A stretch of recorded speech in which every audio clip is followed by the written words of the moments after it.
Well, howdy there, Internet people. It's Bo again. So, today we are going to talk about the filibuster and the discussion over ending it. Getting a lot of questions about the different positions that people are taking and the long term impacts from either ending it or not ending it. I'm going to try to set my opinion aside and just present both arguments. Now, with any discussion, there's always more than two sides, there's always more than two arguments.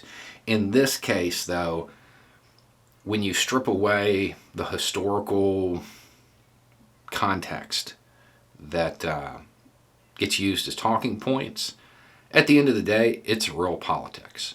It is just political, and all of the other stuff, it doesn't really matter. It's window dressing. So, if you're not familiar with what the filibuster is, it's a rule in the Senate. It's not a constitutional thing. It's just a rule in the Senate. Its pure political impact is to make it harder to get stuff through the Senate. A simple majority isn't enough. Because of this, right now, McConnell is able to be McConnell, to do what he's done his entire career, which is play the obstructionist. He's able to slow and in some cases stop the Democratic Party's agenda, even though they're the party in power. Because of this, some people want to get rid of the filibuster. Those opposed to the idea are generally coming from the historical perspective and the reality that the party in power, the president's party, typically loses seats in Congress during the midterms. So the worry is that they're going to create this new tool, make it easier to get stuff through, and then just hand it to the Republican Party. There's a lot of historical basis for that. Now, people attribute this factor to a lot of different things. I think it's way simpler than most. I think the reason the party in power loses seats during the midterms is due to a team mentality. They feel safe, they feel comfortable.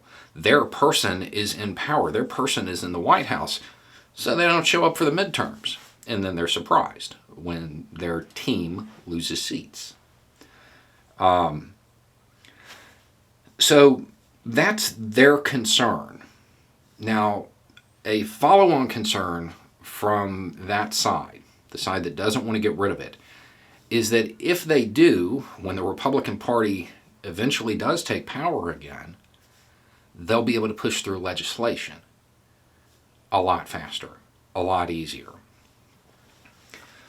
Trump, as far as a legislative legacy, he's not really going to have one. He's going to have a legacy, and he definitely made his mark when it comes to American politics.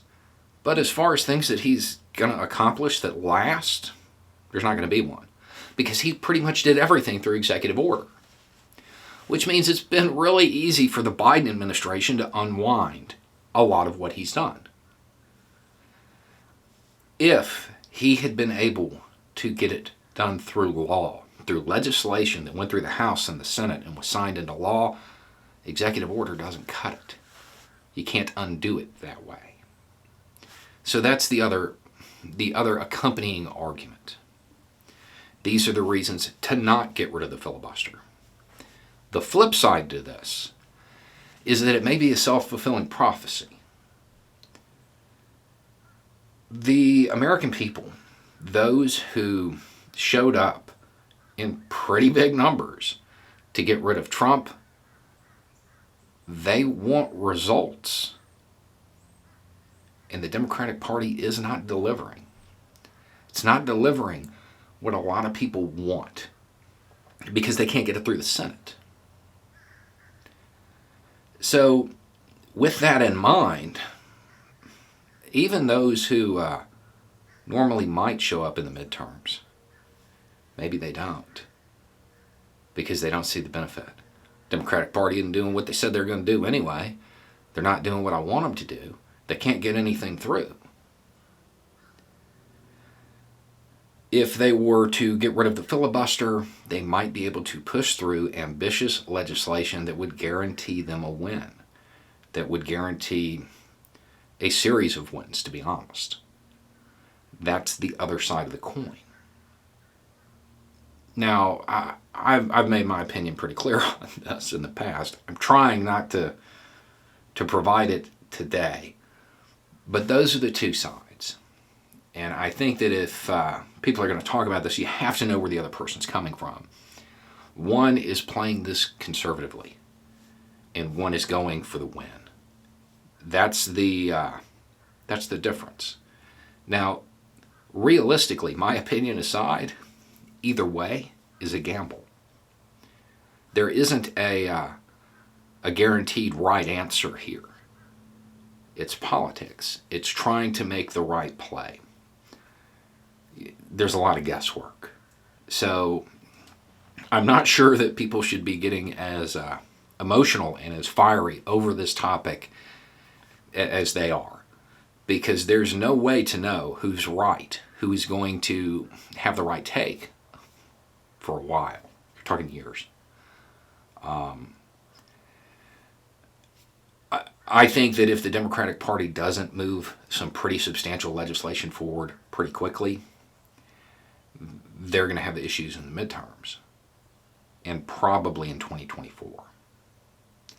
But the counter argument to that is that that might happen even if they get rid of the filibuster. And then they've just handed Trump's clone this tool. Anyway, it's just a thought. Y'all have a good day.